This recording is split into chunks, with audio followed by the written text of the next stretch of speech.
Tahun 1998, Jawa Timur pernah jadi tempat paling mencekam. Kala itu jangankan keluar malam, setelah maghrib saja orang-orang sudah menutup rapat-rapat rumahnya. Mereka takut jika beraktivitas di luar, nyawanya terancam oleh pembunuh yang kala itu populer dengan nama ninja. Kejadian ini sendiri berawal dari isu tentang dukun santet yang menebarkan keresahan. Sebuah versi mengatakan jika para ninja tersebut diutus pihak tertentu untuk membunuh para dukun tersebut. Hal ini juga tersirat dalam sebuah pesan radiogram yang dikeluarkan oleh Bupati Banyuwangi saat itu.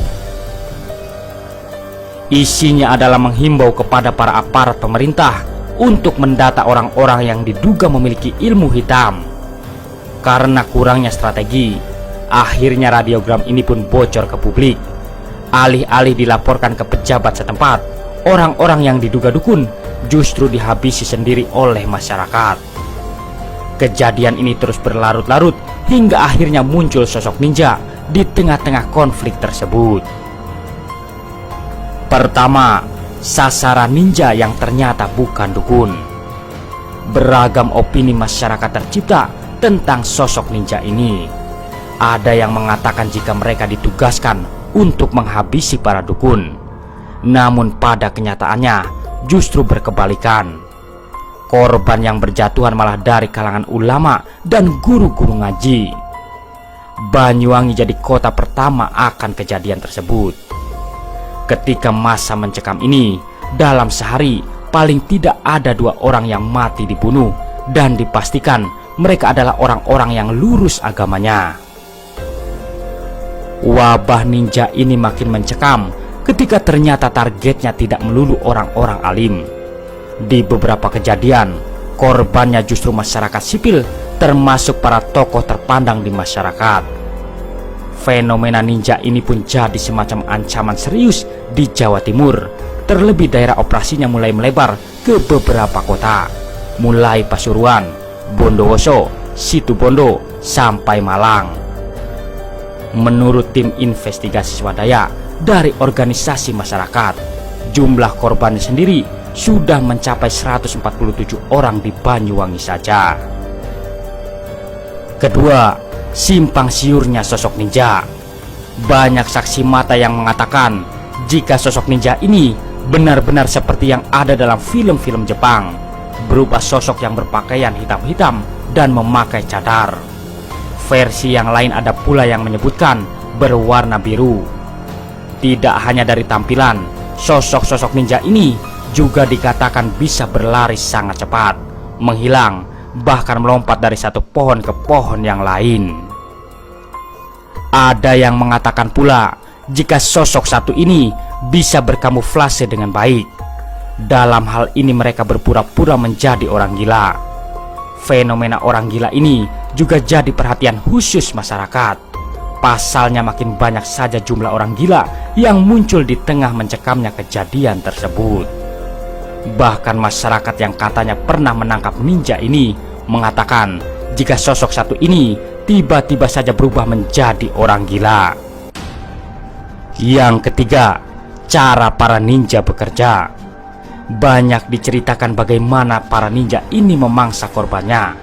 Pertama, biasanya mereka akan menandai pintu atau tembok rumah korbannya dengan tanda silang merah atau putih.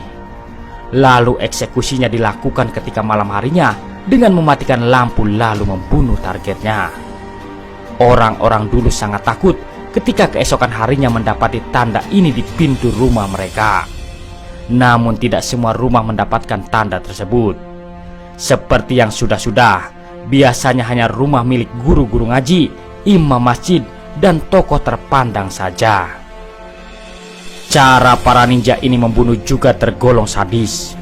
Tidak hanya dibunuh lalu ditinggal pergi saja. Beberapa juga digantung, dipatahkan tulangnya, hingga dipenggal kepalanya.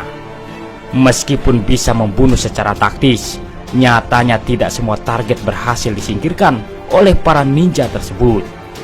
Beberapa berhasil lolos dengan melakukan perlawanan dan kemudian menceritakan kebenaran para ninja yang sebenarnya masih jadi hal yang samar-samar di kalangan masyarakat.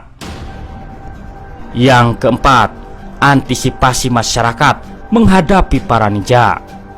Masyarakat yang jengah dengan ketakutan akhirnya melakukan perlawanan. Dulu si Skamling yang mati pun akhirnya digalakan lagi. Para pria dewasa pun berkumpul dan berjaga, sedangkan anak-anak dan wanita mengunci semua pintu dan jendela rumahnya. Cara ini sedikit membuahkan hasil dengan 1-2 ninja yang berhasil ditangkap. Masyarakat menjadi sangat waspada ketika itu. Sebagai dampaknya, mereka menganggap gagal aparat keamanan karena tak mampu meredam ancaman ini. Tidak hanya dengan berjaga tiap malam, tindakan preventif juga dilakukan dengan menanam tanaman kelor di depan rumah yang konon untuk menangkal ilmu hitam. Tidak hanya menanam kelor, tiap-tiap orang, bahkan para wanita juga dibekali dengan bambu kuning di tangan mereka. Konon katanya, bambu-bambu tersebut akan membuat para ninja akan sangat kesakitan. Yang kelima, rumor pengalihan isu dan keterlibatan aparat. Kejadian ini pas sekali momennya dengan mundurnya mantan Presiden Soeharto. Alhasil, muncul opini-opini publik jika kejadian ninja tersebut sebagai pengalih isu besar tersebut. Tujuannya sendiri tidak begitu jelas. Mungkin saja untuk mengalihkan perhatian masyarakat luas tentang bagaimana brutalnya pemerintah memperlakukan mahasiswa demonstran dahulu. Mengenai sosok ninja sendiri, ada kabar burung yang mengatakan jika mereka adalah para aparat yang sudah terlatih, bisa tentara atau yang lainnya. Masyarakat pun ada yang meyakini hal tersebut, mengingat para ninja itu begitu lihai dan taktis dalam melakukan misi-misinya. Orang biasa secara logika tidak mungkin bisa seperti itu, kecuali yang sudah berlatih bertahun-tahun. Fenomena ninja ini pada akhirnya lenyap begitu saja. Tidak ada tindakan, tak ada peradilan, atau siapa yang ada di balik kejadian mencekam ini. Kejadian ini juga syarat akan pelanggaran hak asasi manusia berat untuk berbagai pihak. Kejadian ini pun jadi salah satu fenomena paling misterius yang pernah terjadi dan pada ujungnya tidak pernah terungkap. Itulah sejarah ninja yang pernah menggegerkan Jawa Timur. Terima kasih telah menonton.